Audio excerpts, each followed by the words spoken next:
എല്ലാ പ്രേക്ഷകർക്കും പുതിയൊരു വീഡിയോയിലേക്ക് സ്വാഗതം. ഓണം റിലീസായി തിയേറ്ററുകളിൽ മികച്ച പ്രതികരണവും തിരക്കുമായി ഓടുകയാണല്ലോ ലോക ചാപ്റ്റർ 1 ചന്ദ്ര എന്ന DQവിന്റെ നിർമ്മാണ കമ്പനി ഒരുക്കിയ മലയാളത്തിലെ ആദ്യത്തെ സൂപ്പർ ഹീറോ യൂണിവേഴ്സ് ചിത്രം ഇന്ന് ചൊവ്വാഴ്ച 5-ാം ദിവസം പിന്നിട്ടുകൊണ്ട് 6-ാം ദിവസം എത്തിയിരിക്കുകയാണ്. ഈ ഒരു വീഡിയോയിലൂടെ ചിത്രത്തിന്റെ 6-ാം ദിവസത്തെ ഡീറ്റെയിൽഡ് കേരള അഡ്വാൻസ് സെയിൽ റിപ്പോർട്ടാണ് പ്രേക്ഷകരിലേക്ക് എത്തിക്കുന്നത്. ആ ഒരു അപ്ഡേറ്റിലേക്ക് പോകുന്നതിന് മുമ്പ് നമ്മുടെ ചാനൽ ഇതുവരെ സബ്സ്ക്രൈബ് ചെയ്തിട്ടില്ലെങ്കിൽ ചാനൽ ഒന്ന് സബ്സ്ക്രൈബ് ചെയ്ത് സപ്പോർട്ട് ചെയ്യുക. പ്രേക്ഷക സപ്പോർട്ട് ഉണ്ടെങ്കിൽ നമ്മുടെ ചാനൽ ഉടൻ തന്നെ 50,000 സബ്സ്ക്രൈബേഴ്സിലേക്ക് എത്തുന്നതായിരിക്കും. എല്ലാ പ്രേക്ഷകരുടെയും സപ്പോർട്ട് പ്രതീക്ഷിക്കുന്നു. അതുകൊണ്ട് ഇപ്പോൾ തന്നെ ഒന്ന് സബ്സ്ക്രൈബ് ചെയ്യുക. ലോക ചാപ്റ്റർ 1 ചന്ദ്ര റിലീസ് ചെയ്ത ആഗസ്റ്റ് 28-ാം തീയതി കേരള ബോക്സ് ഓഫീസിൽ 2,70,00,000 രൂപയും, 2-ാം ദിവസം 3,35,00,000 രൂപയും, 3-ാം ദിവസം 4,65,00,000 രൂപയും, 4-ാം ദിവസം 5,65,00,000 രൂപയും സ്വന്തമാക്കിയിരുന്നു. വീക്കെൻഡ് കളക്ഷനിലൂടെ മാത്രം ലോക കേരള ബോക്സ് ഓഫീസിൽ നിന്നും സ്വന്തമാക്കിയത് 16,35,00,000 രൂപയാണ്. ചിത്രത്തിന്റെ 5-ാം ദിവസമായ ആദ്യ തിങ്കളാഴ്ച വർക്കിംഗ് ഡേയിലും ചിത്രം കേരള ബോക്സ് ഓഫീസിൽ മികച്ച ബോക്സ് ഓഫീസ് പ്രകടനമാണ് കാഴ്ചവെച്ചത്. ഇന്നലെ മാത്രം ചിത്രത്തിന്റെ കേരള കളക്ഷൻ 4 കോടി 5 കോടി റേഞ്ചിൽ ഒരു കളക്ഷനാണ് പ്രതീക്ഷിക്കുന്നത്. ഇതോടെ 5 ദിവസങ്ങൾ കൊണ്ട് കേരള ബോക്സ് ഓഫീസിൽ നിന്നും 22 കോടി ക്ലബിൽ ചിത്രം എത്തുമെന്നും ഉറപ്പായിരിക്കുകയാണ്. ഈ ചിത്രത്തിന്റെ 6-ാം ദിവസമായ ഇന്ന് ചൊവ്വാഴ്ച ചിത്രത്തിന്റെ അഡ്വാൻസ് സെയിൽ എങ്ങനെയാണ് ഓരോ ജില്ലകളിലും പോയിരിക്കുന്നത് നമുക്ക് നോക്കാം. തിരുവനന്തപുരത്ത് ഇതുവരെ കേരള ബോക്സ് ഓഫീസിൽ ട്രാക്ക് ചെയ്തിരിക്കുന്നത് 196 ഷോകളാണ്. ഓഡിയൻസ് ആയി ലോഗോയുടെ പേരിൽ TVMൽ ട്രാക്ക് ചെയ്തിരിക്കുന്നത് 19,000-ൽ പരം പ്രേക്ഷകരെയാണ്. ഓരോ ഷോയുടെയും ആവറേജ് തിയേറ്റർ ഓക്യുപ്പൻസി 34%. ഇന്ന് മാത്രം അവിടുത്തെ അഡ്വാൻസ് സെയിൽ 36 ലക്ഷം രൂപ. ഇനി കൊല്ലത്തിലേക്ക് വരുമ്പോൾ 92 ഷോകളാണ് ട്രാക്ക് ചെയ്തിരിക്കുന്നത്. ഓഡിയൻസ് ആയി ട്രാക്ക് ചെയ്തിരിക്കുന്നത് 11,000-ൽ പരം പ്രേക്ഷകരെയാണ്. ഓരോ ഷോയുടെയും average theatre occupancy 48%. Advance sale 17 lakh രൂപ. പത്തനംതിട്ടയിലേക്ക് വരുമ്പോൾ 23 ഷോകളാണ് ട്രാക്ക് ചെയ്തിരിക്കുന്നത്. ഓഡിയൻസ് ആയി ട്രാക്ക് ചെയ്തിരിക്കുന്നത് 2,700-ൽ പരം പ്രേക്ഷകരെയാണ്. ഓരോ ഷോയുടെയും average theatre occupancy 47%. Advance sale 4 lakh. ആലപ്പുഴയിലേക്ക് വരുമ്പോൾ 105 ഷോകളാണ് ട്രാക്ക് ചെയ്തിരിക്കുന്നത്. 13,000-ൽ പരം പ്രേക്ഷകരെ ഓഡിയൻസ് ആയി ട്രാക്ക് ചെയ്യുമ്പോൾ average theatre occupancy 55%. Advance sale 21 lakh രൂപ. കോട്ടയത്തേക്ക് വരുമ്പോൾ 102 ഷോകളാണ് ട്രാക്ക് ചെയ്തിരിക്കുന്നത്. ഓഡിയൻസ് ആയി ട്രാക്ക് ചെയ്തിരിക്കുന്നത് 10,000-ൽ പരം പ്രേക്ഷകരെയാണ്. ഒക്യുപ്പൻസി 38%. അഡ്വാൻസ് സെയിൽ 15 ലക്ഷം രൂപയുമാണ്.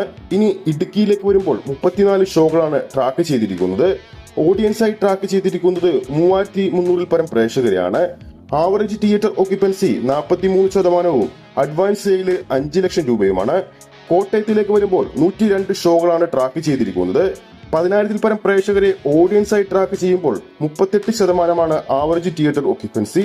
15 ലക്ഷം രൂപയാണ് അഡ്വാൻസ് സെയിൽ. അപ്പൊ എറണാകുളത്തേക്ക് വരുമ്പോൾ 254 ഷോകൾ, ഏറ്റവും അധികം ഷോകൾ ട്രാക്ക് ചെയ്യുന്നത് എറണാകുളത്ത് തന്നെയാണ്. ഓഡിയൻസ് ആയി ട്രാക്ക് ചെയ്തിരിക്കുന്നത് 33,000-ൽ പരം പ്രേക്ഷകരെയാണ്. Average theatre occupancy 55%. ഏറ്റവും ഉയർന്ന അഡ്വാൻസ് സെയിലും ലഭിച്ചിരിക്കുന്നതും എറണാകുളത്താണ്, 70 ലക്ഷം രൂപ. ഇനി തൃശ്ശൂരിലേക്ക് വരുമ്പോൾ 172 ഷോകളാണ് ട്രാക്ക് ചെയ്തിരിക്കുന്നത്. 22,000-ൽ പരം പ്രേക്ഷകരെ ഓഡിയൻസ് ആയി ട്രാക്ക് ചെയ്യുമ്പോൾ average theatre occupancy 48%. Advance sale 34 ലക്ഷം രൂപ. പാലക്കാട്ടിലേക്ക് വരുമ്പോൾ 93 ഷോകളാണ് ട്രാക്ക് ചെയ്തിരിക്കുന്നത്. 10,000-ൽ പരം പ്രേക്ഷകരെ ഓഡിയൻസ് ആയി ട്രാക്ക് ചെയ്യുമ്പോൾ 37% average theatre occupancy. Advance sale 15 ലക്ഷം രൂപ. മലപ്പുറത്തിലേക്ക് വരുമ്പോൾ 84 ഷോകൾ ട്രാക്ക് ചെയ്യുമ്പോൾ ഓഡിയൻസ് ആയി ട്രാക്ക് ചെയ്യുന്നത് 10,000 പ്രേക്ഷകരെയാണ്. 10,000-ന് മുകളിലുള്ള പ്രേക്ഷകരെയാണ്. Average theatre occupancy 44%. Advance sale 12 lakh രൂപയാണ്. ഇനി കോഴിക്കോട്ടിലേക്ക് നോക്കുമ്പോൾ 137 ഷോകളാണ് ട്രാക്ക് ചെയ്തിരിക്കുന്നത്. 13,000-ൽ പരം പ്രേക്ഷകരെ ഓഡിയൻസ് ആയി ട്രാക്ക് ചെയ്യുമ്പോൾ ഓരോ ഷോയുടെയും ആവറേജ് തിയേറ്റർ ഓക്യുപ്പൻസി 44%. 24 ലക്ഷം രൂപയാണ് അഡ്വാൻസ് സെയിൽ. വയനാട്ടിലേക്ക് വരുമ്പോൾ 23 ഷോകൾ ട്രാക്ക് ചെയ്യുമ്പോൾ 1,500-ൽ പരം പ്രേക്ഷകരെയാണ് ഓഡിയൻസ് ആയി ട്രാക്ക് ചെയ്തിരിക്കുന്നത്. Average theatre occupancy 44%. അവിടുത്തെ അഡ്വാൻസ് സെയിൽ 24 ലക്ഷം രൂപയാണ്. കണ്ണൂരിലേക്ക് വരുമ്പോൾ 105 ഷോകളാണ് ട്രാക്ക് ചെയ്തിരിക്കുന്നത്. 13,000-ൽ പരം പ്രേക്ഷകരെ ഓഡിയൻസ് ആയി ട്രാക്ക് ചെയ്യുമ്പോൾ 33% ആവറേജ് തിയേറ്റർ ഓക്യുപ്പൻസി. 2 ലക്ഷം രൂപ അഡ്വാൻസ് സെയിലും നേടിയിട്ടുണ്ട്. കാസർഗോഡിലേക്ക് വരുമ്പോൾ 27 ഷോകൾ ട്രാക്ക് ചെയ്യുമ്പോൾ 1669 ഓഡിയൻസിനെയും ട്രാക്ക് ചെയ്യുന്നു. 20% ചിത്രത്തിന്റെ ആവറേജ് തിയേറ്റർ ഒക്യുപ്പൻസി. 2 ലക്ഷം രൂപ അഡ്വാൻസ് സെയിലും അവിടെ നിന്ന് നേടിയിട്ടുണ്ട്. അങ്ങനെ ചിത്രത്തിന്റെ 6ാം ദിവസം കേരള ബോക്സ് ഓഫീസിൽ ടോട്ടൽ ട്രാക്ക് ചെയ്തിരിക്കുന്ന ഷോ കൗണ്ടുകളുടെ എണ്ണം 1447 ഷോകളാണ്. ഓഡിയൻസായി ട്രാക്ക് ചെയ്തിരിക്കുന്നത് 1,66,000 പരം പ്രേക്ഷകരെയും. 1447 ഷോകൾ ട്രാക്ക് ചെയ്യുമ്പോൾ ഓരോ ഷോയുടെയും ആവറേജ് തിയേറ്റർ ഒക്യുപ്പൻസി 45%. ഇന്നത്തെ അഡ്വാൻസ് സെയിൽ മാത്രം 2,82,00,000 രൂപ പിന്നിട്ടിരിക്കുന്നു. അതായത് ചിത്രത്തിന്റെ ലോക ചാപ്റ്റർ 1 ചന്ദ്രയുടെ അഡ്വാൻസ് സെയിലിലൂടെ തന്നെ ഇന്നത്തെ കളക്ഷൻ ഏകദേശം 5 കോടിക്ക് മുകളിൽ പോകുമെന്ന് ഉറപ്പായിരിക്കുകയാണ്. ഈ ഒരു വീഡിയോ ഇഷ്ടപ്പെട്ടിട്ടുണ്ടെങ്കിൽ വീഡിയോ ലൈക്ക് ചെയ്യാനും ചാനൽ സബ്സ്ക്രൈബ് ചെയ്യുന്ന കാര്യം വീണ്ടും ഓർമ്മിപ്പിക്കുകയാണ്. അടുത്തൊരു അപ്ഡേറ്റുമായി നമുക്ക് വീണ്ടും കാണാം.